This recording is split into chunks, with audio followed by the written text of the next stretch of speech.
வணக்கம் நண்பர்களே, welcome to Tamil let's play fantasy YouTube channel. நம்ம யூடியூப் சேனலுக்கு புது நண்பரா இருந்தீங்கன்னா சப்ஸ்கிரைப் பண்ணிட்டு வீடியோ பாருங்க. அண்ட் இன்னைக்கு நம்மளுடைய ப்ரெடிக்ஷன் என்னன்னா, இன்னைக்கு ஐபிஎல்ல 25 மேட்சான நம்ம சிஎஸ்கே வெர்சஸ் கேகேஆர் மேட்சுக்கான ப்ரெடிக்ஷன் தான் பார்க்க போறோம். இந்த மேட்ச் வெள்ளிக்கிழமை இரவு 7:30 மணிக்கு நமக்கு ஆரம்பிக்குது. எந்த ஊர்லனா நம்ம சென்னையில வச்சுதான் இந்த மேட்ச் நடக்குது. சென்னைக்கு ஹோம் கிரவுண்ட்ல வச்சு மேட்ச் நடக்குது. அண்ட் நம்மளுடைய டெலகிராம் சேனல்ல ஜாயின் பண்ணல அப்படின்னா மறக்காம ஜாயின் பண்ணி சப்போர்ட் பண்ணுங்க. லிங்க் டிஸ்கிரிப்ஷன் பாக்ஸ்ல இருக்குது. முக்கியமான அப்டேட் பிளஸ் ஃபைனல் டைம் எல்லாமே டெலகிராம் சேனல்ல கொடுக்குறோம். அண்ட் பிளேயர்ஸோட ஸ்டாட்ஸ் வேணும்னா வாட்ஸ்அப் அண்ட் இன்ஸ்டா பேஜ்ல ஃபாலோ பண்ணிக்கோங்க. டெய்லி எல்லா பக்கமும் நம்ம ஆக்டிவா தான் இருக்கும். ஸோ யாரெல்லாம் ஜாயின் பண்ணணும்னு விருப்பம் இருக்குமோ ஜாயின் பண்ணிக்கோங்க. லிங்க் டிஸ்கிரிப்ஷன் பாக்ஸ்ல கொடுத்துருக்குறோம்.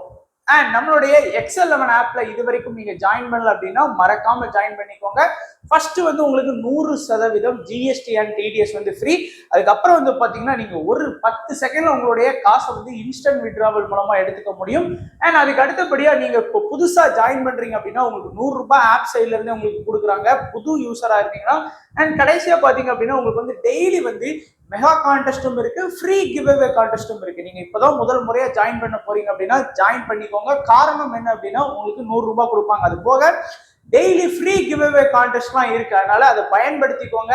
அது போக இவங்களுடைய ஸ்பெஷலா நான் பாக்குறது என்னன்னா, சும்மா ஒரு 16 ரூபாய் என்ட்ரியில ஐபோன் கொடுக்குறாங்க, 15 ரூபாயில ஹார்லி டேவிட்சன் பைக் கொடுக்குறாங்க. அந்த மாதிரி அதுல ஃபர்ஸ்ட் பிரைஸ் வந்தோம்னா, அதனால இந்த மாதிரி ஆஃபர்ஸ் மிஸ் பண்ணாதீங்க. ஒருவேளை நம்ம யூசர்லாம் நேற்று 3வது இடம் 2வது இடம்லாம் வாங்கினாங்க, கஷ்டமா தான் இருக்கு. ஃபர்ஸ்ட் போயிருந்தாங்கன்னா கூட கிடைச்சிருக்கும்.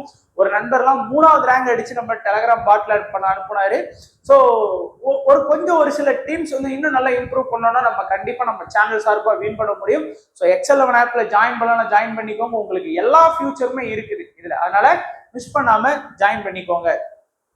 அடுத்ததா 2 டீமுக்கான ஹெட் டு ஹெட் நம்மளுடைய சிஎஸ்கே வெர்சஸ் கேகேஆர் மேட்சை பொறுத்த வரைக்கும் சிஎஸ்கே சைடு தான் ஸ்ட்ராங்கா இருக்கு. ஹெட் டு ஹெட்டை பார்க்கும்போது 30 மேட்ச்ல 19 மேட்ச் நம்ம வின் பண்ணிட்டோம். ஆனா அவங்க 10 மேட்ச் தாங்க வின் பண்ணியிருக்கிறாங்க. பாதிக்கு பாதி நம்ம கேகேஆரை வின் பண்ணி இருக்கிறோம். High score 235, low score 114. இவங்களுடைய ஹை ஸ்கோர் 202, லோ ஸ்கோர் 108. எல்லா இதுலயும் நம்ம கேகேஆரை விட ஸ்ட்ராங்கா தான் இருக்கும். ஆனா இந்த சீசன்ல இருக்குமாங்கிறதா முக்கியம்.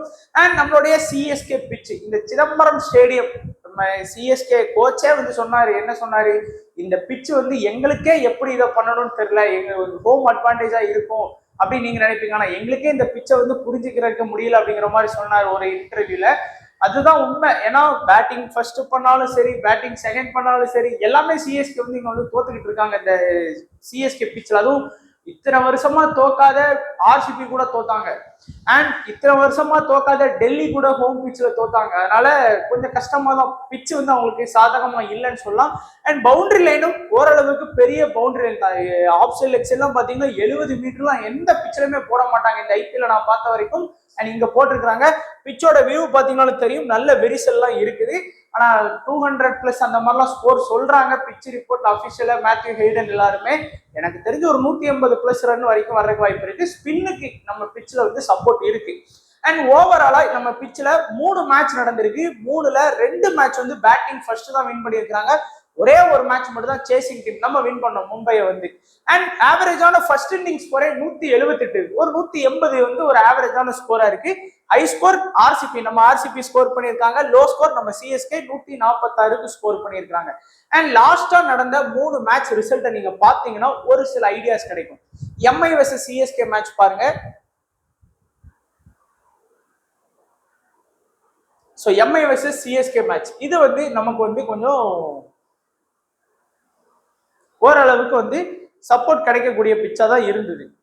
ஸோ நம்ம பிச்சை கம்ப்ளீட்டா பார்க்கலாம். Last 3 match CSK versus MI match, அதுக்கப்புறம் சிஎஸ்கே வெர்சஸ் ஆர்சிபி மேட்ச், அதுக்கு அடுத்து CSK versus DC match. 3 home பிட்ச்ல நம்ம வின் பண்ண மேட்சோட எண்ணிக்கை 1-1. அதுவும் கண்ணே கண்ணுன்னு சொல்லி எம்ஐ மட்டும் வின் பண்ணியிருக்கோம். ஆர்சிபி கிட்டையும் தோத்துருக்கோம், டிசி கிட்டையும் நம்ம தோத்துருக்கோம். இதுல ஃபாஸ்ட்டுக்கு எப்படி சப்போர்ட் பண்ணியிருக்கு இந்த பிட்ச் அப்படின்னு பார்ப்போம். இதுல ஃபாஸ்ட்ல 5, ஸ்பின்னர் 9. ஸ்பின்னுக்கு சப்போர்ட் இருக்கு. அதே போல ஃபாஸ்ட் 9, ஸ்பின்னர் 6. அப்போ ஸ்பின்னுக்கு கண்டிப்பா சப்போர்ட் இருக்கு. And fast 5, spinner 5. இன்னைக்கு மேட்ச்ல இது முடிஞ்ச மேட்ச். இன்னைக்கு மேட்ச்லயும் நான் கண்டிப்பா ஸ்கோர் ஒரு 180 பிளஸ் போகும் அப்படின்னு நான் நம்புறேன். ஏன்னா ஆவரேஜான ஃபர்ஸ்ட் இன்னிங் ஸ்கோர் அந்த மாதிரி தான் இருக்கு. ஆனா பிச்சு தரப்புல இருந்து சொல்றது ஒரு 200 பிளஸ் கூட நீங்க எக்ஸ்பெக்ட் பண்ணலாம் அப்படின்னு சொல்றாங்க. அதுக்கு அடுத்ததான் நான் பாக்குறது வந்து ஃபாஸ்ட் போலர்ஸ் எவ்வளவு விக்கெட் எடுப்பாங்க அப்படின்னா, குறைஞ்சது இந்த பிச் மத்த பிச்சுனா நான் 10 to 12 சொல்லுவேன். ஆனா இங்க வந்து ஒரு 8ல இருந்து 10 விக்கெட் வந்து நான் சொல்றேன். ஸ்பின்னர் வந்து மத்த பிச்சுனா 3 to 5 சொல்லலாம். ஆனா ஸ்பின்னர் வந்து இங்க வந்து ஒரு 6ல இருந்து 8 விக்கெட் வரைக்கும் எடுக்கிறதுக்கு வாய்ப்புகள் பிரகாசமா இருக்கு. அடுத்ததா நம்ம பார்த்தோம் அப்படின்னா பவுலர்ஸோட பேட்டில், இதுவும் ரொம்பவே முக்கியம். நிறைய பேர் வந்து கேக்குறீங்க, அதனால நான் கொடுக்குறேன். லாஸ்ட் மேட்ச் வந்து ஜிடி வெர்சஸ் ஆர்ஆர் மேட்சுக்கு ஒர்க் ஆகிச்சு. அதுக்கு எல்லா மேட்சும் ஒர்க் ஆகும்னு ஸ்வரா சொல்ல முடியாது. ரவீந்திரா வந்து மோயின் அலி பால்ல, வைபவ் வரோரா பால்ல ஒரு டைம் வந்து விக்கெட் விட்டுருக்காரு. ஸோ இதுல ஒரு லைட்டா ஒரு காம்பினேஷன் இருக்கு, Ravindra and Vaibhav Arora, initial batsman initial attacker. அடுத்து ஆண்ட்ரிஸ் நோர்ஸ், ஸோ இவருக்கு உள்ள வர்றதுக்கு வாய்ப்பு இல்லை. கான்வே அவர் மட்டும் தான் அவுட் ஆகி இருக்கிறாரு. அடுத்து ருத்ராஜ் கைக்வாட வந்து ரசல், சுனில் நரேன் வந்து அவுட் ஆகி இருக்கிறாங்க. தூபையை வந்து ரசல், வைபவ் வரோரா அவுட் ஆகி இருக்கிறாரு. ஜடேஜாவை ரசல், அரோரா, சுனில் நரேன் வந்து 2 டைம் அவுட் ஆகி இருக்கிறாரு.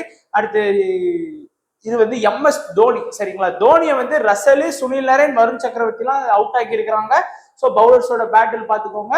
இப்போ வந்து கேகேஆரோட பிளேயர்ஸ் எப்படி ஆடி இருக்கிறாங்க. சுனில் நரேனை வந்து ஜடேஜா சொல்லி வச்ச மாதிரி 3, Khaleel Ahmed 2. So Khaleel opening bowler, Sunil நம்ம டிகாக் வந்து சுனில் நரேன் வந்து இனிஷியல்ல ஆடக்கூடிய ஒரு பிளேயர், அதனால அந்த விக்கெட் இருக்கு. அதே போல de Kock versus Khaleel Ahmed. So Khaleel Ahmed 2 ஓப்பனரையுமே விக்கெட் எடுத்திருக்கிறாரு. அண்ட் அஸ்வின் வந்து சுனில் நரேன் ஒரு டைம், டிகாக்க சொல்லி வச்ச மாதிரி 4 டைம் அவுட் ஆகியிருக்காரு. ஏன்னா உங்களுக்கே தெரியும் லெஃப்ட் ஹேண்ட் பேட்ஸ்மேனுக்கு அஸ்வின் எப்படி பவுல் பண்ணுவார் அப்படின்னு. அண்ட் ரஹானே வந்து ஜடேஜா ஒரு டைம், கலீல் அகமது ஒரு time, Ravichandran Ashwin 6 time out ஆகியிருக்காரு. வெங்கடேஷ் ஐயர் ஜடேஜா ஒரு டைம், கலீல் அகமது ஒரு டைம், ரிங்கு சிங்க வந்து ஜடேஜா ஒரு டைம், நூர் அகமது ஒரு டைம், ரசல வந்து ஜடேஜா 3, கலீல் 0, அஸ்வின் 2 அண்ட் பத்திரானா ஒரு டைம் வந்து விக்கெட் எடுத்திருக்கிறாரு. அண்ட் உங்களுக்கு வந்து இது நான் பேசிக்கா விக்கெட் எவ்வளவு எடுத்திருக்காங்கன்னு தான் சொல்லியிருக்கேன். இத்தனை பால்ல இத்தனை ரன்னு, இத்தனை விக்கெட், இப்படிங்கிற ஃபுல் டீட்டெயில் வேணும்னா நான் வாட்ஸ்அப்ல கொடுக்குறேன். வீடியோல அது கொடுக்க முடியாது. அந்த காரணத்தினாலதான் இப்போ ஒரு எடுத்துக்காட்டுக்கு சுனில் நரேன் வந்து ஜடேஜா பால்ல வந்து ஒரு 20 பால் ஃபேஸ் பண்ணியிருக்காருன்னு வச்சுக்கோங்க. 20 பால், அந்த அதுல அடிச்சவரோட ரன் ஒரு 24 ரன் அடிச்சிருக்கிறாரு. விக்கெட் வந்து ஒரு 3 வாட்டி ஆயிருக்காரு அப்படிங்கிற ஃபுல் டீட்டெயில் இருக்கும். ஆனா இங்க வந்து வெறும் விக்கெட் மட்டும் கொடுத்துருக்கிறேன். இதுல வந்து பால் ரன் எல்லாமே வாட்ஸ்அப்ல உங்களுக்கு ஃபுல்லா A to Z வந்து அவைலபிளா இருக்குது. அடுத்ததா பார்த்தோம் அப்படின்னா நம்ம சிஎஸ்கேக்கான ப்ரெடிக்ஷன் வந்து பார்க்கலாம். ஸோ சிஎஸ்கே இன்னைக்காச்சும் வின் ஆவாங்களா அப்படிங்கறதான் எல்லாரோடைய ஏக்கமா இருக்கும் நான் நம்புறேன். எனக்கும் சிஎஸ்கே இன்னைக்காச்சும் வின் பண்ணாதான் அந்த ரேஸ் வந்து கொஞ்சம் நல்லா இருக்கும். பட் நம்ம ஃபேண்டசியை பார்ப்போம். டீம் வேற, ஃபேண்டசி வேற. அண்ட் ரவீந்திரா, கான்வே, ருத்து, தூபே, விஜய் சங்கர், ஜடேஜா டாப்ல இருக்கக்கூடிய 6 பிளேயர்ஸ் வந்து இவங்க தான். அண்ட் ரவீந்திரா இந்த சீசன்ல ஒரு 29 ஆவரேஜ் வச்சிருக்காரு. நம்ம சென்னை பிச்சில் 39 ஆவரேஜ் வச்சிருக்காரு. கான்வே 41 இந்த சீசன்ல நம்ம சென்னை பிச்சில் 57 வச்சிருக்காரு. 2 பிளேயர்ஸுமே நீட்டா கன்சிஸ்டன்சி ஆடக்கூடிய பிளேயர்ஸ். நான் சொல்லியிருக்கிறேன், கான்வேனா போத் இன்னிங்ஸ்லயுமே, அது ஃபர்ஸ்ட் பேட் பண்ணாலும் சரி, செகண்ட் பேட் பண்ணாலும் சரி, ஒரு 25ல இருந்து 30 ரன் வந்து கன்சிஸ்டன்சி ஆடுவார். 10 மேட்ச் ஆனாலும் 7 மேட்ச் இந்த ரன் அடிச்சிருவார். ஏதாவது ஒரு காரணத்தினால 3 மேட்ச் வேணா ஃபிளாப் ரிசல்ட் கொடுக்கலாம். அது ஃபர்ஸ்ட் பேட்டா இருந்தாலும் சரி, செகண்ட் பேட்டா இருந்தாலும் சரி, ஃப்ரம் SA-T20ல இருந்து நான் ஃபாலோ பண்ணிட்டு இருக்கிறேன். அண்ட் ரவீந்திராவை பொறுத்த வரைக்கும் அவருடைய பெரும்பாலான ஸ்கோர் வந்து செகண்ட் பேட்டிங்ல இருந்து தான் வருது. அவர் சேசிங் அப்படின்னா கண்டிப்பா ஒரு 35+ ரன் வந்து ஆடிடுறாரு. இதுக்கு முன்னாடி நடந்த international T20 Sri Lanka versus New Zealand T20ல கூட அவர் அப்படிதான் பெர்ஃபார்ம் பண்ணியிருக்கிறாரு. அதுக்குன்னு ஃபர்ஸ்ட் பேட்டிங் வந்து ஆட மாட்டாருன்னே சொல்லல, ஆடி இருக்கிறாரு. பட் பெரும்பாலான ஸ்கோர் வந்து செகண்ட் பேட்டிங்ல இருந்து தான் வந்திருக்கு. அண்ட் ருத்துவை பொறுத்த வரைக்கும் இந்த சீசன் ரொம்ப சொல்ற லெவலுக்கு ஆடல. ஏன்னா பாருங்க, 5 மேட்ச்ல 24 தான் ஆவரேஜ் வச்சிருக்கிறாரு. அண்ட் இந்த வெனியூல 50 ஆவரேஜ் வச்சிருக்கிறாரு ருத்து. எனக்கு தெரிஞ்சு ருத்துவை ஓப்பனிங் இறக்கி விட்டுரு, ரச்சினை டீம் விட்டு தூக்கி வெளியே போட்டாதான் இந்த டீம் உருப்படும் எனக்கு தோணுது. உங்களுக்கு எப்படின்னு தெரியல. ஸோ ரச்சின் வந்து நல்ல பிளேயர், ஆனா இன்டர்நேஷனல் பிளேயர். ஐபிஎலுக்கு ஒரு பிளேயர் வந்து ஐபிஎல் நல்லா விளையாடுறவங்க இன்டர்நேஷனல் ஆட மாட்டாங்க. இன்டர்நேஷனல் சூப்பரா ஆடுறவங்க வந்து ஐபிஎல் விளையாண்டாதான் சரித்திரம் இல்லை. ஸோ அதனால எனக்கு தெரிஞ்சு ரச்சின் தேவையில்லைன்னு நினைக்கிறேன் சிஎஸ்கேக்காக. ஏதாச்சும் ஒரு பவுலரை கூட போட்டு ருத்து, கான்வே ஓப்பனிங் ஆட வச்சுட்டு 1 டவுன் ஏதாச்சும் ஒரு பிளேயரை திருப்பதியை கூட வச்சு ட்ரை பண்ணி பார்க்கலான்னு தோணுது. பட் நம்ம ஒன்றும் அவ்வளோ பெரிய ஆள் இல்லை அவங்களுக்கு ஐடியா சொல்ற லெவலுக்கு. அண்ட் ருத்ராஜ் கைக்வாட் வந்து செகண்ட் பேட்டிங்ல தான் அவருடைய பெரும்பாலான ஸ்கோர் வருதுங்க. அதாவது ஃபர்ஸ்ட் இன்னிங்ஸ்ல 10ல் 5 மேட்ச் சக்சஸ்ஃபுல் கொடுக்காருன்னா 4 மேட்ச் சக்சஸ்ஃபுல் கொடுக்காருன்னா 10ல் 8 மேட்ச் வந்து செகண்ட் இன்னிங்ஸ்ல தான் சக்சஸ்ஃபுல் கொடுக்குறாரு. இந்த சீசன்ல 5 மேட்ச் ஆடிட்டாங்க, அதுல 3 மேட்ச் வந்து ஃபெயிலியர், 2 மேட்ச் தான் சக்சஸ்ஃபுல் கொடுத்திருக்கிறாரு. இன்னைக்கு நான் ருத்து கிட்ட இருந்து கண்டிப்பா ஒரு பெரிய ஸ்கோர் எக்ஸ்பெக்ட் பண்றேன். பெரிய ஸ்கோர்னா ஒரு 35+ அந்த மாதிரி ஒரு பெரிய ஸ்கோர் வந்து நான் எக்ஸ்பெக்ட் பண்றேன். அடுத்து சிவம் துபே, நான் சொல்லியிருக்கிறேன் துபே அப்படின்னாலே அது வந்து ஃபர்ஸ்ட் பேட்டிங் தான். ஃபர்ஸ்ட் பேட்டிங் வந்தா துபே கிட்ட இருந்து கண்டிப்பா ஒரு 35ல இருந்து 40 ரன் வரைக்கும் எதிர்பார்ப்பேன். அதுவே செகண்ட் பேட்டிங் அப்படின்னா ஒரு 15ல இருந்து ஒரு 25 ரன்னுக்குள்ளதான் நான் எதிர்பார்ப்பேன். ஏன்னா செகண்ட் பேட்டிங்ல நிறைய ஃபிளாப் ரிசல்ட் கொடுத்திருக்கிறாரு. ஃபர்ஸ்ட் பேட்டிங் வரும்போது 10க்கு 8 மேட்ச் நல்ல ரிசல்ட் கொடுக்குற சிவம் துபே செகண்ட் பேட்டிங் வந்தாருன்னா 10க்கு 2 மேட்ச் தான் நல்ல ரிசல்ட் கொடுக்குறாரு. எடுத்துக்காட்டு இந்த ஐபிஎல்ல நீங்க பாருங்க, நான் 5 மேட்ச்ல 1 மேட்ச் தான் நல்ல ரிசல்ட் கொடுத்திருக்கிறாரு, மீதி 4 ஃபிளாப் தான் Shivam Dube. Second batting, first batting வந்தா உண்மையிலே சூப்பரா ஆடிட்டு இருக்கிறாரு. விஜய் சங்கர் போத் இன்னிங்ஸ்லுமே உருட்டினாலும் ஒரு 20 to ஒரு 25 ரன் வரைக்கும் நமக்கு டீசெண்டா ஆடி கொடுக்கக்கூடிய ஒரு பிளேயரா தான் இருக்கிறாரு. இந்த வெனியூல 24 ஆவரேஜ், இந்த சீசன்ல 39 ஆவரேஜ்.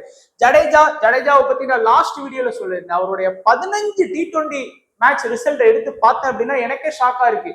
15 மேட்ச்ல வெறும் 3 மேட்ச் மட்டும் தான் ஜடேஜா வந்து விக்கெட்டே எடுத்து கொடுத்திருக்கிறாரு. மீதி எல்லா மேட்சுமே 0 விக்கெட்ல தான் இருக்கிறாரு நம்ம ஜடேஜா வந்து. அதனால ஜடேஜா இப்ப ரீசெண்ட் டைம்ஸ்ல பவுலிங்ல பெருசா இது பண்ணல, பேட்டிங் பேக்கப்ங்கிறதுனாலதான் நம்ம ஜடேஜாக்கான இம்பார்ட்டன்ஸ் கொடுக்குறோம். ஏன்னா இந்த 85 ரன் தான் நம்ம ஜடேஜாவை வந்து போக்கஸ் பண்ற காரணம். இந்த 2 விக்கெட் தான் எடுத்திருக்காரு. எந்த சீசன்லயுமே ஜடேஜா இந்த மாதிரிலாம் ஆட மாட்டாரு. 5 மேட்ச் ஆடினாருன்னா மினிமம் 5 விக்கெட்டாச்சும் எடுப்பாரு. ஆனா இன்னைக்கும் அவருக்கு ரைட் ஹேண்ட் பேட்ஸ்மேன் பாத்தீங்க அப்படின்னா ரகுவன்ஷி இருக்கிறாரு, அப்புறம் நம்மளுடைய ரஹானே இருக்கிறாரு, ரசல் இருக்கிறாரு, ரமன்தீப், எல்லாருமே லோ ஆர்டர்ல தான் இருக்காங்க. இன்னைக்கு நிறைய லெஃப்ட் ஹேண்ட் பேட்ஸ்மேன் இருக்கிறாங்க. அதனால இன்னைக்கு அவர் விக்கெட் எடுக்கிறதுக்கு அதிகபட்சம் பாத்தீங்கன்னா 1 விக்கெட் வரைக்கும் நீங்க வந்து ஜடேஜா கிட்ட எதிர்பார்க்கலாம். அதுக்கு மேல எதிர்பார்க்க முடியாது. ஏன்னா 15ல் 3 தான் கொடுத்திருக்கிறாரு. இந்த பேட்டிங் பேக்கப்புக்காக தான் நான் ஜடேஜாவை வந்து மறுபடியும் இதுக்கு இம்பார்ட்டன்ஸ் கொடுக்குறேன். அடுத்ததா நம்ம பார்த்தோம் அப்படின்னா தோனியை தவிர்த்து மீது எல்லாருமே பவுலர்ஸ். தோனி நான் சொல்லியிருக்கிறேன் இம்பார்ட்டன்ட் பிக்கு, 2 6 ஒரு 4 அடிச்சாலே விக்கெட் கீப்பிங் ஆப்ஷன்ல ஃபேண்டசி பாயிண்ட்குள்ள வந்துருவாரு. இன்னைக்கு மேட்ச் வந்து விக்கெட் கீப்பிங் ஆப்ஷன்ல டிகாக் இருக்கிறாரு, கான்வே இருக்கிறாரு, நம்மளுடைய தோனி இருக்கிறாரு. ஸோ இந்த 3 பேர் இருக்கும்போது ஒரு 10 டீம் கிராண்ட் லீக் போடுறீங்களா, அட்லீஸ்ட் ஒரு 2 டீம்ல தோனியை ட்ரை பண்ணுங்க. இந்த வெனியூல ஆவரேஜ் சூப்பரா வச்சிருக்காரு. இந்த சீசன்லயும் ஒரு 20 ஆவரேஜ் வச்சிருக்காரு. தோனி தான் 6 அடிக்கிறதுக்கு பெரிய பிளேயர் போல சிஎஸ்கேல. அவரு 18வது ஓவர்ல வந்தா 2வது 3வது 6 சிஎஸ்கேக்கு அடிக்கிறாரு. அதனால கண்டிப்பா ஒரு 2 டீம்லயாச்சும் நீங்க கன்சிடர் பண்ணிக்கோங்க. அதுவும் சேசிங் மாதிரியான ஆப்ஷன் வந்ததுன்னா கண்டிப்பா டோனியை பேட்டிங் இறக்க விட்டுருவாங்க சிஎஸ்கே டாப் ஆர்டர்ஸ். அப்போ நல்ல ஸ்கோர் கிடைக்கிறதுக்கு வாய்ப்பு இருக்கு. செகண்ட் பேட்டிங்ல தான் அவருடைய கொஞ்ச நெஞ்ச ஸ்கோரும் வந்து வருது. அடுத்தது அஸ்வின். இன்னைக்கு வந்து நிறைய லெஃப்ட் ஹேண்ட் பேட்ஸ்மேன் இருக்காங்க, டிகாக்கு, நரேனு, அதுக்கப்புறம் வெங்கடேஷ் ஐயரு, ரிங்கு சிங்கு, 4 லெஃப்ட் ஹேண்ட் பேட்ஸ்மேன் டாப்ல நமக்கு இருக்கிறாங்க. ஸோ அஸ்வின் கிட்ட இருந்து 1ல இருந்து 2 விக்கெட் எதிர்பார்க்கலாம். அண்ட் முகேஷ் சௌத்ரி ஆடுறாரா இல்லைன்னா கம்போஸ் ஆடுறாரான்னு எனக்கு இன்னும் டவுட். ஸோ இந்த பிளேயரை வந்து எடுப்பாங்க அப்படின்னு நம்புறேன். இல்லைன்னா இந்த இடத்துல முகேஷ் சௌத்ரி எடுப்பாங்க. முகேஷ் சௌத்ரி வந்து இனிஷியல் அட்டாக்கர். ஒரு கலீல் ஃபர்ஸ்ட் ஓவர் போட்டாருன்னா முகேஷ் சௌத்ரி 2வது ஓவர், கலீல் 3வது ஓவர்னா முகேஷ் சௌத்ரி 4வது ஓவர். அவ்வளவுதான் அவருடைய வேலை இருக்கும். பெருசா டெத்லாம் அவர் வந்து கொண்டு வர மாட்டாங்க மேக்சிமம். அண்ட் பத்திரானா கம்ப்ளீட்டா அவருடைய 4 ஓவர் ஸ்பெல்ல பவுல் பண்ணக்கூடிய பவுலர். பத்திரானா ஃபர்ஸ்ட் பவுல் பண்ணா இம்பார்ட்டன்ட் தான். எனக்கு தெரிஞ்சு பத்திரானா ஃபர்ஸ்ட் பவுல் பண்ணா 1ல இருந்து 2 விக்கெட் எடுப்பாரு. நீங்க கேட்கலாம் லாஸ்ட் மேட்ச் அப்ப ஏன் விக்கெட் எடுக்கல பஞ்சாப் கூட, அவர் பால்ல எத்தனை கேட்ச மிஸ் பண்ணாங்கிறத நம்ம யாரும் பார்க்க மாட்டோம். ஆனா ஃபைனல் அவுட்புட் 0 விக்கெட் தான் லாஸ்ட் மேட்ச்ல. பட் இந்த சீசன்ல 4 மேட்ச்ல 5 விக்கெட் எடுத்து கொடுத்திருக்கிறாரு. குறிப்பா ஃபர்ஸ்ட் இன்னிங்ஸ்ல பவுல் பண்ணா அந்த கடைசி ஓவரை பவுல் பண்ணுவாரு. அதுக்கு முந்தின ஓவர் கலீல், அதுக்கு முந்தின ஓவரையும் பத்திரானா தான் போடுவாரு. லாஸ்ட் 3 ஓவர்ல 2 ஓவர் வந்து பத்திரானா அட்டாக் பண்றதுனால மேக்சிமம் நான் இந்த 1 or 2 விக்கெட்ஸ் வந்து எதிர்பார்க்கேன். குறிப்பா ஃபர்ஸ்ட் இன்னிங்ஸ்ல கலீல் அகமது இந்த சீசன்ல வந்து அன்ஸ்டாப்பபிள்ங்க. 5 மேட்ச்ல 10 விக்கெட். இனிஷியலா லாஸ்ட் மேட்ச்ல இவர் பால்ல எத்தனை கேட்ச் பஞ்சாப் பிளேயர்ஸ்க்கு விட்டாங்க தெரியுமா, பிரியன் சாரியாக்கு விட்டாங்க. ஸோ அதான் பார்க்கும்போது கொஞ்சம் கஷ்டமா தான் இருக்கு. இல்லைன்னா கலீல் இன்னும் நல்லா பவுல் பண்ணுவாரு. 1ல இருந்து 2 விக்கெட் போத் இன்னிங்ஸுமே கலீல் வந்து நல்லாவே பவுல் பண்றாரு. குறிப்பா இன்னைக்கு அவர் பால்ல வந்து சுனில் நரேனா இருக்கட்டும், அதுக்கப்புறம் வந்து இந்த 2 பிளேயர்ஸுமே திணறி இருக்காங்க. இதுக்கு முன்னாடி நடந்த மேட்சஸ்ல விக்கெட்டும் கொடுத்துருக்காங்க. அதனால இன்னைக்கும் பேட்டில் வந்து கலீல் வெர்சஸ் சுனில் நரேன், கலீல் வெர்சஸ் நம்ம டிகாக் அப்படிங்கிறது இருக்கிறதுக்கு வாய்ப்பு இருக்கு. நூர் அகமது ஒரு நல்ல முக்கியமான ஸ்பின்னர், 3ல இருந்து 4 ஓவர் போல் பண்ணுவாரு.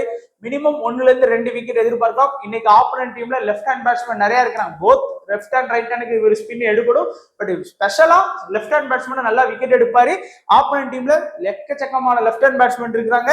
இந்த சீசன்ல 5க்கு 11 விக்கெட் எடுத்திருக்கிறாரு. ஸோ பவுலிங் ஆப்ஷன்ல இன்னைக்கு வந்து நீங்க இப்போ வந்து குறிப்பா நான் சொல்லணும்னா ஃபர்ஸ்ட் இன்னிங்ஸ்ல பவுல் பண்ண போறாங்க அப்படின்னா கண்டிப்பா பத்திரானா, அஸ்வின், கலீல் அகமது, நூர் அகமது இந்த 4 பேரையுமே கொஞ்சம் ரொட்டேஷன் பண்ணுங்க. உங்களுடைய டீம்ஸ்ல வந்து ரொட்டேஷன் பண்ணுங்க, தப்பு கிடையாது. அதுவே செகண்ட் பவுலிங் பண்ண போறாங்க அப்படின்னா நூர் அகமது அண்ட் கலீல் அகமதை மட்டும் கொஞ்சம் கவனமா செலுத்தி வச்சுக்கோங்க. லோ பெர்சன்டேஜ்ல இருக்கக்கூடிய நல்ல பிளேயர்ஸ் அப்படின்னு பாத்தீங்க அப்படின்னா இந்த டாப் 3ல இருக்கக்கூடிய எல்லாருமே இந்த கான்வே, ரச்சின், ருத்ராஜ் 3 பேரையுமே லோ பெர்சன்டேஜ்ல கிடையாது. காமனா எல்லாருமே செலக்ட் பண்ணக்கூடிய பிளேயர்ஸ் தான். இதுல சிவம் துபே ஒரு லோ பெர்சன்டேஜ்ல இருக்காரு. குறிப்பா சிவம் துபே ஃபர்ஸ்ட் பேட்டிங் வந்து நான் இம்பார்ட்டன்ஸ் எடுப்பேன் லோ பெர்சன்டேஜ்ல. அண்ட் விஜய் சங்கர் வந்து பெருசா நம்ம எல்லா டீம்லயுமே அவரை லோ பெர்சன்டேஜ்னு சொல்லி நம்ம ட்ரை பண்ண முடியாது. இருந்தாலும் ஒரு 10 டீம் போடும்போது ஒரு 2 டீம்லயாச்சும் அவரை கன்சிடர் பண்ணுங்க. ஜடேஜா நிறைய ஃபிளாப்பான ரிசல்ட் தொடர்ச்சியா கொடுத்தாலும் அந்த பேட்டிங் பேக்கப் இருக்கிறதுனால அவரையும் ஒரு 10 டீம் போட்டீங்கன்னா ஒரு 4 டீம்ல கன்சிடர் பண்ணுங்க. ஏன்னா 30-35% தான் செலக்ட் பண்ணியிருக்கிறாங்க. அடுத்ததான் நம்மளுடைய கேகேஆர் டீம். கேகேஆர் இன்னைக்கு இவங்க நம்ம சிஎஸ்கே கிட்ட தோத்தாங்கன்னா இவங்களும் முடிஞ்சு போச்சு. இந்த ஐபிஎல் வந்து இவங்களும் விட்டுற வேண்டிதான். ஏன்னா சுனில் நரேனு, டிகாகு, ரஹானே, வெங்கடேஷ் ஐயர், ரகுவன்ஜி, ரிங்கு சிங் இந்த 6 டாப் ஆர்டர்ஸுமே நல்லாவே ஆடுறாங்க. இதுல பார்க்க போனோம் அப்படின்னா சுனில் நரேனுக்கு வந்து பேட்டிங் பிளஸ் பவுலிங் பேக்கப் இருக்குல்ல. இப்போ போன சீசன் மாதிரி இல்ல. சுனில் நரேன் 4 மேட்ச் ஆடி 2 விக்கெட் தான் ஸ்கோர் பண்ணியிருக்காரு. இருந்தாலும் அந்த பேட்டிங் பேக்கப்கால தான். ஏன்னா லாஸ்ட் மேட்ச் விக்கெட் எடுக்கலனாலும் ஒரு 30-40 ரன் அடிச்சிடுறாரு, டப்புன்னு அடிச்சிடறாரு. ஆனா இன்னைக்கு கலீல் பால்ல ரொம்ப வீக்கா ஆடி இருக்கிறாரு, தெரிஞ்சுக்கோங்க. ஸோ கலீல் பால் அவுட் ஆகி போறதுக்கு வாய்ப்பு பிரகாசமா இருக்கு. ஏன்னா சுனில் நரேன் வந்து இவ்வளவு ரன் அடிப்பாரு நம்மளால சொல்ல முடியாது. ஏன்னா ஹார்ட் ஹிட்டர், வந்தா வருது போனா போகுதுன்னு சொல்லி ஃப்ரம் ஃபர்ஸ்ட் பால்ல இருந்து இஷ்டத்துக்கு சுத்துவாரு. அது கிளிக் ஆச்சுன்னா 6-4 போகும், இல்ல அவுட் ஆயிடுவாரு. இருந்தாலும் ஒரு நல்ல ஆப்ஷன். ஏன்னா பேட்டிங்கும் பண்ணி கொடுக்குறாரு, பிளஸ் ஒரு 4 ஓவரும் பவுல் பண்றாருங்கிறதுனாலதான் சுனில் நரேன் வந்து இம்பார்ட்டன்ட்ங்கிறது. கேப்டன் வைஸ் கேப்டனா கூட ட்ரை பண்ணலாம். ஏன்னா ஆப்ஷன்ஸ் இருக்கு. டிகா விக்கெட் கீப்பிங் ஆப்ஷன்ல இருக்காரு. நான் பெரும்பாலும் சொன்னது டிகாக பத்தி நான் அனலைஸ் பண்ணது. ஃபர்ஸ்ட் பேட்டிங் வந்தா நிறைய மேட்ச் வந்து ஃபிளாப்பான ரிசல்ட் கொடுக்காரு. அதுவே செகண்ட் பேட்டிங் வந்தாருன்னா ஒரு 25+ இருந்து ஒரு 35+ இந்த மாதிரி ஸ்கோர் பண்றது செகண்ட் இன்னிங்ஸ். அவரோட பெரும்பாலான செகண்ட் இன்னிங்ஸ்ல தான் ஸ்கோர் வருது. ஃபர்ஸ்ட் இன்னிங்ஸ்ல நிறைய மேட்ச் வந்து சிங்கிள் டிஜிட்ல ஸ்கோர் பண்ணியிருக்காரு. நீங்க இதுக்கு முன்னாடி நடந்த SA T20 அதுக்கு முன்னாடி நடந்த மேட்ச் எல்லாமே போய் பாத்தீங்கன்னா உங்களுக்கு புரியும். இந்த வெனியூவிலும் ரொம்ப ஆவரேஜ் கம்மி. அண்ட் நம்மளுடைய ரவிச்சந்திரன், அஸ்வின் பால்லாம் சொல்லி வச்ச மாதிரி இவரை தூக்குறாரு. ஸோ நூர் அகமது 2 பேருமே இன்னைக்கு இவரை வந்து விட மாட்டாங்க. பெரிய ஸ்கோர் பண்றதுக்கு ஒரு நல்லா விளையாண்டாலும் ஒரு பவர் பிளேல ஆடுறது தான். அதுக்கு மேல ஆட விடுறது கொஞ்சம் கஷ்டம் தான் எனக்கு தெரிஞ்சு. ரஹானே இந்த சீசன் சூப்பர் ஆடுறாரு. 36 இந்த வெனியூல 13 தான் ஆவரேஜ் வச்சிருக்கிறாரு. அண்ட் ரஹானேக்கு வந்து இந்த பிட்ச்ல விளையாண்ட நல்ல அனுபவங்கள் இருக்கு. 2 வருஷம் பாருங்க 18 மேட்ச் ஆடி இருக்கிறாரு நம்ம சிஎஸ்கே பிட்ச்ல. அதனால கொஞ்சம் அனுபவங்கள் இருக்கிறதுனால நம்ம குறைஞ்சது நான் சொல்றது செகண்ட் பேட்டிங் வந்தாருன்னா நான் ரஹானேக்கு இம்பார்ட்டன்ஸ் கொடுப்பேன். இப்ப நடந்த அந்த டொமஸ்டிக் லீக் எல்லாமே ரஹானே வந்து செகண்ட் பேட்டிங்ல வந்து ஃபுல்லா வந்து ஸ்கோர் பண்ற இந்த மாதிரி 40+, 50+. அதுவே ஃபர்ஸ்ட் பேட்டிங் வந்தாருன்னா ஒரு 20+, ஒரு 30+ இந்த மாதிரியும் ஸ்கோர் பண்றாரு. ஆனா பெரும்பாலான ஸ்கோர் வந்து செகண்ட் இன்னிங்ஸ்ல இருந்து தான் ஹை ஸ்கோர்லாம் வருது. அண்ட் வெங்கடேஷ் ஐயர் போத் இன்னிங்ஸ்லயுமே இம்பார்ட்டன். நம்ம சொன்ன மாதிரி ஃபர்ஸ்ட் பேட் பண்ணாலும் சரி, செகண்ட் பேட் பண்ணாலும் சரி, ஒரு 25ல இருந்து ஒரு 35 ரன் கன்சிஸ்டன்சி அடிச்சு கொடுக்கக்கூடிய பிளேயர். ஒரு மேட்ச் 100 அடிச்சோம் டிகாக் மாதிரி தான். ஒரு மேட்ச் 97 அடிச்சுட்டு 4 மேட்ச் ஃபிளாப்பான ரிசல்ட் கொடுக்கக்கூடிய பிளேயர் கிடையாது வெங்கடேஷ் ஐயர். குறைஞ்சது ஒரு 20+ ரன் ஆச்சும் மேட்சுக்கு மேட்ச் அடிப்பாரு. ரகுவன்ஜி ஃபர்ஸ்ட் பேட்டிங் வந்தா மட்டும்தான் தலைவர் ஸ்ட்ராங்கா ஆடுவாரு. குறைஞ்சது ஃபர்ஸ்ட் பேட்டிங் வந்தாருன்னா நீங்க ஒரு 35, ஒரு 25 இந்த மாதிரி ரன்னு கூட நீங்க எதிர்பார்க்கலாம். செகண்ட் பேட்டிங் வந்து அவர் நிறைய பிரஷர்ல வந்து அவுட் ஆகி போயிடுறாரு. நிறைய 10ல 2 மேட்ச் தாங்க செகண்ட் பேட்டிங் வந்தா சக்சஸ்ஃபுல் கொடுக்குறாரு. 10ல 8 மேட்ச் வந்து ஃபர்ஸ்ட் பேட்டிங் வந்தா இந்த 25-30 ரன்னு ஸ்கோர் பண்ணிடுறாரு. அண்ட் ரிங்கு சிங் போத் இன்னிங்ஸ்லயுமே இம்பார்ட்டன்ட் பிளேயர். எப்போ சொல்றது போல ஒரு 25ல இருந்து 35 ரன் எதிர்பார்க்கலாம். ஆனா ரிங்குவோட மைனஸ் நான் சொல்லியிருக்கேன்ல, கடைசி 3 ஓவர், கடைசி 2 ஓவர் அப்படின்னு தான் வருவார். இல்லைன்னா ஒரு 16வது ஓவர்ல வர்றாரு வச்சுக்கோங்க, அப்போ அவர் பிரஷர்ல அவரும் அவுட் ஆயிடுறாரு எல்லாரும் போல. அவரு அந்த லாஸ்ட் ஒரு 3 ஓவர் 4 ஓவருக்குள்ள வந்தார் அப்படின்னா கண்டிப்பா இந்த ரன்னை ஸ்கோர் பண்ணி கொடுத்துருவாரு. ஏன்னா அவருடைய இது அப்படி இருக்கும். லாஸ்ட் மேட்ச் லக்னோக்கு அகைன்ஸ்ட் எக்ஸ்ட்ரா ஒரு 2-3 பால் மட்டும் கிடைச்சா பினிஷே பண்ணி கொடுத்துருப்பாரு. இந்த வெனியூல அண்ட் இதா இருக்கு. பட் அஸ்வின் பால், நூர் அகமது பால்லாம் அவர் ஃபேஸ் பண்ற இடம் வரும். அதனாலதான் இன்னைக்கு வந்து ரிங்கோட இது வந்து நான் கொஞ்சம் மைனஸா பாக்குறேன். அடுத்ததா ரசல், ரமன்தீப் இந்த 2 பேருக்கு வந்து கொஞ்சம் வாய்ப்புகள் இருக்கு. ரசலுக்கு வந்து பேட்டிங் இருந்தாலும் இந்த சீசன்ல ஒண்ணுமே பண்ணல. 5 மேட்ச்ல வெறும் 17 ரன் தான். ஆனா பவுலிங்ல கூட 5 மேட்சுக்கு 5 விக்கெட் அப்படிங்கிற மாதிரி எடுத்திருக்காரு. டெத்ல அட்டாக் பண்ணுவாரு ரசல் வந்து. அதுதான் ஒரு பெரிய பிளஸ்ஸா நான் பாக்குறேன். ஒரு விக்கெட் ஆச்சும் ரசல் கிட்ட இருந்து எதிர்பார்க்கலாம். ஆனா பவுலிங் வந்து பெருசா கொடுக்க மாட்டேங்கிறாங்க. லாஸ்ட் மேட்ச் வந்து ஸ்பென்சர் ஜான்சனுக்குலாம் செம்ம அட்டி, வைபவ் வரராக்கு செம்ம அட்டி. அதனாலதான் அவருக்கு அந்த 1 ஓவர் 2 ஓவர் கொடுத்தாங்க. இவர் ஓவரையும் பூரன் போட்டு பொழந்தள்ளிட்டாரு. அதனாலதான் டெத்ல இவருக்கே ஸ்டாப் பண்ணிட்டாங்க. வைபவ் வரரா பவுல் பண்ணாரு. இருந்தாலும் ரசல் கிட்ட இருந்து ஒரு விக்கெட் எதிர்பார்க்கலாம். சிஎஸ்கேக்கு அகைன்ஸ்டாவும் ஆடி இருக்காரு. இந்த பிட்ச்ல பாருங்க 10 மேட்ச்ல 11 விக்கெட் எடுத்திருக்கிறாரு. நம்ம சிஎஸ்கே பிட்ச்ல ஒரு 88 ரன் ஸ்கோர் பண்ணியிருக்கிறாரு. ரமன்தீப் அந்த லெவலுக்கு பெருசா இல்ல, முன்னாடியே இறக்கி விட்டாங்க. அவர்கிட்ட இருந்து அதிகபட்சம் ஒரு 15ல இருந்து 20 ரன் வரைக்கும் நீங்க எக்ஸ்பெக்ட் பண்ணலாம். இன்னைக்கு ஸ்பென்சருக்கு பதிலாக மொயின் அலி உள்ள வர்றதுக்கு வாய்ப்பு இருக்கோ அப்படிங்கிற மாதிரி தோணுது. ஏன்னா இந்த பிச்சை பத்தி மொயின் அலிக்கு நல்லா தெரியும். நல்லா நம்ம கூட ஆடி இருக்கிறாரு. 13 மேட்ச்ல 93 ரன் பிளஸ் 6 விக்கெட் ஸ்கோர் பண்ணி இருக்கிறாரு. ஸ்பென்சர் ஜான்சன் ஒன்னும் பண்றது இல்ல கேட்கறதுனால மொயின் அலி எனக்கு எடுத்துட்டு வர்றதுக்கு வாய்ப்பு இருக்கு. இந்த சீசன்லயும் 2 மேட்ச் ஆடி 2 விக்கெட் எல்லாம் எடுத்து கொடுத்திருக்கிறாரு. அண்ட் வருண் சக்கரவர்த்தி ஒரு முக்கியமான போத் இன்னிங்ஸ்லயுமே 1ல இருந்து 2 விக்கெட் எதிர்பார்க்கலாம். உடனே லாஸ்ட் மேட்ச் விக்கெட் எடுக்கல கேட்காதீங்க. எல்லா பிளேயர்ஸும் 10ல ஒரு 7 மேட்ச் வந்து விக்கெட் எடுத்து கொடுத்துருவாங்க. 3 மேட்ச் ஃபிளாப் ஆகும். அப்படி ஒரு மேட்ச் தான் அது. வருண் சக்கரவர்த்திலாம் உங்களுக்கு தெரியும், தோனி மாதிரியான பிளேயர்ஸையே நிறைய வாட்டி அவுட் ஆகியிருக்காங்க. அதனால கொஞ்சம் கவனமா ட்ரை பண்ணுங்க. ஹர்ஷித் ராணாவும் போத் இன்னிங்ஸ்லுமே இம்பார்ட்டன்ட். ஏன்னா டெத்ல அட்டாக் பண்ணுவாரு, இனிஷியல்ல வருவார் கொஞ்சம். ஸோ 1ல இருந்து 2 விக்கெட் வந்து பவர் பிளேல வருவாரு. 1ல இருந்து 2 விக்கெட் வந்து நீங்க ஹர்ஷித் ராணா கிட்ட எந்த இன்னிங்ஸா இருந்தாலும் எதிர்பார்க்கலாம். வைபவ் வரரா ஃபர்ஸ்ட் இன்னிங்ஸ் வந்து நல்லாவே பவுல் பண்ணுவாரு. அந்த நியூ பால்ல வந்து செம்மையா அவருடைய அதிக விக்கெட் பாத்தீங்கன்னா ஃபர்ஸ்ட் இன்னிங்ஸ்ல இருந்து வருது. ஸோ ஃபர்ஸ்ட் இன்னிங்ஸ்ல பண்ற மாதிரி வந்ததுன்னா அவருக்கான இம்பார்ட்டன்ஸ் கொடுங்க. 1ல இருந்து 2 விக்கெட் வந்து எடுக்கலாம். ஆப்போனன்ட் டீம்ல எடுக்கலாம். இந்த சீசன்ல எடுத்திருக்காரு. இந்த வெனியூல 3 மேட்ச்ல 4 விக்கெட். ஹர்ஷித் ராணா 2ல 2. வருண் சக்கரவர்த்தி 1-1 எடுத்திருக்காரு. டிஎன்பி எல்லாம் ஆடி இருக்காரு. அதெல்லாம் நம்ம சேர்க்கல. அடுத்ததா நம்ம வந்து head to head, small league, 3 member league, 4 member league ஆடக்கூடியவங்களுக்காக இது Ruturaj Gaikwad, Conway, Khaleel Ahmed, Noor Ahmad, Pathirana and Rahane, Sunil Narine, Varun Chakravarthy, Harshit Rana. இந்த 9 பிளேயர் ரொம்பவே முக்கியம். கண்டிப்பா இவங்களை போக்கஸ் பண்ணுங்க. 10-11வது பிளேயர் தான் உங்க எல்லா ஆப்போனண்ட்டுமே ரிஸ்கா எடுத்துட்டு வர்றது. அதை மட்டும் நமக்கு பார்க்கலாம். ஸ்மால் லீக் விளையாடுறீங்களா? இன்னைக்கு மேட்ச்ல உங்களுக்கு தைரியம் இருந்தது அப்படின்னா ருத்துவ கேப்டனா போடுங்க. எப்பவுமே உங்க கேப்டன் வந்து யூனிக்கா இருக்கணும். காமனா இருக்க வேண்டிய அன்னைக்கு இருக்கணும். ஸ்மால் லீக்ல கொஞ்சம் யூனிக்கா இருக்கணும். Last match GT versus RR மேட்ச்ல எல்லாரோடைய கேப்டனும் பட்லர் அண்ட் சுப்மன் கில் தான் கேப்டன் வைஸ் கேப்டனா போட்டாங்க. பட் நான் வந்து சஞ்சு நம்பினேன். காரணம் என்னன்னா விக்கெட் கீப்பிங் ஆப்ஷன்ல இருந்தது. அவருக்கு ஃபர்ஸ்ட் இன்னிங்ஸ் வரும்போது நல்ல வாய்ப்பு இருக்கும். பட்லர் பேட்டிங் பண்ணி ஃபர்ஸ்ட் இன்னிங்ஸ்ல 51 பாயிண்ட் வாங்கி கொடுத்திருக்காரு. சஞ்சு சாம்சன் ஃபர்ஸ்ட் இன்னிங்ஸ்ல ஃபீல்டிங் பண்ணி 32 பாயிண்ட் வாங்கி கொடுத்தாரு. அதுதான் சொல்றேன், விக்கெட் கீப்பிங் ஆப்ஷனோட இம்பார்ட்டன். உடனே நீங்க கேட்கலாம், அப்போ பட்லரும் விக்கெட் கீப்பர் தானே, அவரையே பாயிண்ட் வாங்கி கொடுக்கல அப்படின்னு. அவரும் வாங்கி கொடுத்தாரு, இல்லைன்னு சொல்ல. பட் சஞ்சுக்கு வந்து ஃபர்ஸ்ட் இன்னிங்ஸ்ங்கும் போது அந்த 20 ஓவரை கம்ப்ளீட் பண்ணுவாங்க. அந்த லாஸ்ட் ரன், இந்த லாஸ்ட் பால்லாம் வந்து சும்மா இஷ்டத்துக்கு ஓடுவாங்கல்ல. ஸோ அந்த மாதிரியான விக்கெட்லாம் அவருக்கு கிடைக்கிறதுக்கு வாய்ப்பு இருக்கு. ஸோ எல்லாம் பார்த்தா கேப்டனா கொடுத்தோம். சாய் சுதர்சன வைஸ் கேப்டனா கொடுத்தோம். அதனால உங்க கேப்டன் வைஸ் கேப்டன் பெர்ஃபார்ம் பண்ணிட்டாங்களே நீங்க ஸ்மால் லீக்ல வின். அதனால கொஞ்சம் யோசிங்க, கொஞ்சம் ரிஸ்க் எடுங்க. ருத்துவ நம்புனீங்கன்னா நீங்க ருத்துவ கண்டிப்பா கேப்டன் வைஸ் கேப்டனா கன்சிடர் பண்ணலாம். இல்ல எனக்கு ருத்து வேண்டாம்னு நினைச்சீங்கன்னா விட்டுருங்க, ஒன்றும் தப்பு கிடையாது.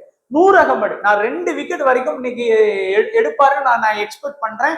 ஸோ அந்த மாதிரி நீங்க நம்புனீங்கன்னா ட்ரை பண்ணுங்க. ஏன்னா 2 விக்கெட்டுக்கும் போது 60+ ஃபேண்டசி பாயிண்ட் போயிடும். இல்லையா சுனில் நரேனை சேஃபா ட்ரை பண்ணுங்க. Most of the opponent captain Sunil Narine. ஏன்னா 4 ஓவர் இந்த பிட்ச்ல நல்லாவே பெர்ஃபார்ம் பண்ணியிருக்கிறாரு. பிளஸ் டப்புன்னு பேட்டிங் ஆடுவார். இன்னைக்கு பேட்டிங் ஆடுறது கொஞ்சம் கஷ்டம். ஏன்னா கலீல் அகமது இருக்கிறாரு. அதனாலதான் நான் இன்னைக்கு கொஞ்சம் அவரை வந்து ஃபேண்டசி வேல்யூவை டிகிரீஸ் பண்ணியிருக்கேன். அண்ட் வருண் சக்கரவர்த்தி குறைஞ்சது 2 விக்கெட் எடுக்கிறதுக்கு வாய்ப்புகள் இருக்கு.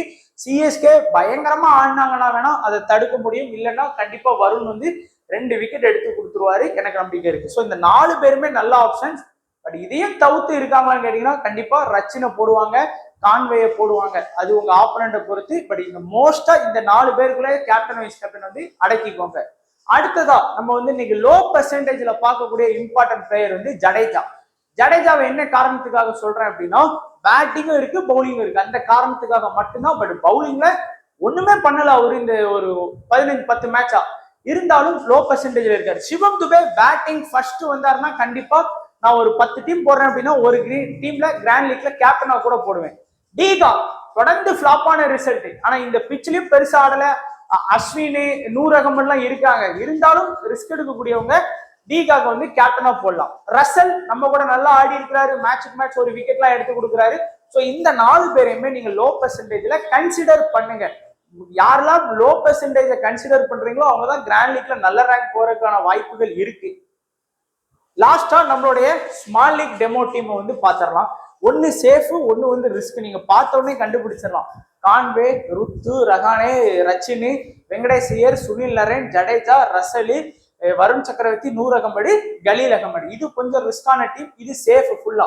De Kock Conway, Ruturaj, Rahane, Rachin, Sunil Narine, Varun சக்கரவர்த்தி, நூர் அகமது, பத்திரானா, கலீல் அகமது, ஹர்ஷித் ராணா. பவுலர்ஸா போட்டு வச்சிருக்கோம் நினைக்காதீங்க. 2 விக்கெட் எடுத்தாங்கன்னா கண்டிப்பா ஃபேண்டசி பாயிண்ட்டுக்குள்ள வந்துருவோம். ஸோ இது வந்து ஒரு நல்ல டீமா இருக்கிறதுக்கு வாய்ப்புகள் இருக்கு.